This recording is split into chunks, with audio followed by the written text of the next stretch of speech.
बिस्मिल्लाहिर्रहमानिर्रहीम। शुरू करते हैं अल्लाह के पाक नाम से जो नहायत रहम करने वाला है। मेरा नाम डॉक्टर उमैर है। मैं एक doctor of medicine, doctor pharmacist हूँ। आज हम जिस टॉपिक पे बात करेंगे वो बहुत ही अहम टॉपिक है कि टॉप 5 एंटी एलर्जी मेडिकेशन कौन सी है, कौन सी फार्मूलेशन है, उसके ऊपर आज हम डिस्कस करेंगे।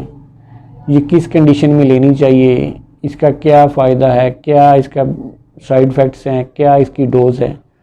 सबसे पहले तो ये किस कंडीशन में लेनी चाहिए जिसके नाक से, आंखों से पानी आना शुरू हो जाता है, एलर्जी, फ्लू, सीजनल एलर्जी हो जाती है, स्मॉल ब्लिस्टर जिसके बनना शुरू हो जाते हैं, ठीक है, और खारिश, ड्राई स्किन पैचेस, ये सारी चीज़ें जो किसी मेडिसिन खाने की वजह से अगर एलर्जी हो जाती है तो उसमें हम किस चीज़ का इस्तेमाल कर सकते हैं। उसमें मोस्ट इम्पॉर्टेंट ये होता है कि हमें हे फीवर्स, जो साइनस, ये सारी जो कॉम्प्लिकेशन होती हैं तो उसमें ये anti allergy, basically anti allergy medicine क्या है, ये हमारी एलर्जी को रोकती हैं।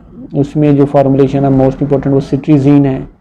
सिट्रीज़ीन एंटीहिस्टामीन के तौर पे काम करता है और इसमें जो मोस्ट इम्पॉर्टेंट ब्रांड होता है वो ज़ारेटिक है। और इसमें हाइड्रोक्साजीन जो है वो भी एंटी एलर्जी के तौर पे मेडिसिन का इस्तेमाल होता है, जिसमें जो है एटारेक्स जो मेडिसिन है वो मोस्ट इम्पॉर्टेंट जीएसके कंपनी की वो इसमें पाई जाती है। और इसमें लिवोसिट्राजीन जो मोस्ट इम्पॉर्टेंट है ये भी एंटी एलर्जी के तौर पे काम करता है, जिसमें लाइसिल के नाम से हमारी टैबलेट का काफ़ी हद तक हमारी मार्केट में मिलती है। और इसमें जो मोस्ट इम्पॉर्टेंट है वो है लोरेटाडीन फार्मूलेशन में एंटी-आर टैबलेट है, वो एंटी एलर्जी के तौर पे इस्तेमाल होती है। इसमें नींद नहीं होती। फेक्सोफिनाडीन मोस्ट इम्पॉर्टेंट है।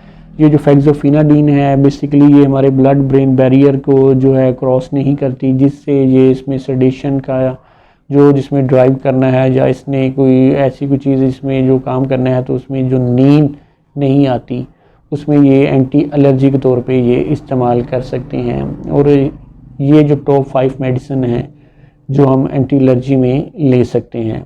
और इसमें अब हम देखते हैं कि कौन सी ऐसी चीज़ें हैं जिसको हम कुदरती तौर पे हम जो है ना लें जिससे हमारा ये एलर्जी बढ़ती है। सबसे पहले तो ये हमारी जो चटपटी तली चीज़ें खाने की वजह से एलर्जी बढ़ती है, हमें फास्ट फूड नहीं लेना चाहिए। फॉर एग्ज़ाम्पल जो हमारे स्टमक को हीट अप करती हैं वो चीज़ें जैसे अंडा है, बीफ है, मटन है, चिकन है, राइस हैं, ये ऐसी चीज़ें हैं जो हमारे स्टमक को हीट अप करती हैं, उससे हमारी एलर्जी और ये कॉम्प्लिकेशन होने के चांसेस ज़्यादा होते हैं। ये चीज़ें कम से कम नहीं, लिक्विड का ज़्यादा इस्तेमाल करें और कोशिश करें कि अपने मैदे को हील अप रखें। हमारा मैदा ठीक रहेगा तो हमारी एलर्जी 70% वो हमारी कंट्रोल में होगी। अब हम इसमें देखते हैं इसका साइड इफ़ेक्ट क्या हो सकता है। इसके जो आम रूटीन में जो मेडिसिन जो होती है, जो पहली जो मेडिकेशन हमने 3 बताई हैं उसमें थोड़ी सी सेडेटिव होती है, जो हमें गुनौदगी होती है, कोशिश करें कि वो रात को ही इस्तेमाल करें। जो आखिरी 2 मेडिसिन मैंने आपको बताई उनमें नींद नहीं है, वो आप कभी भी आप ले सकते हैं। और आम रूटीन में समटाइम बाद जो माइनर होता है मतली या जनरल जो है वो नोज़िया और वॉमिट आने की कंडीशन हो सकती है, वो एक्स्ट्रा डोज की वजह से होती है। जनरल इसके साइड इफ़ेक्ट्स होते हैं।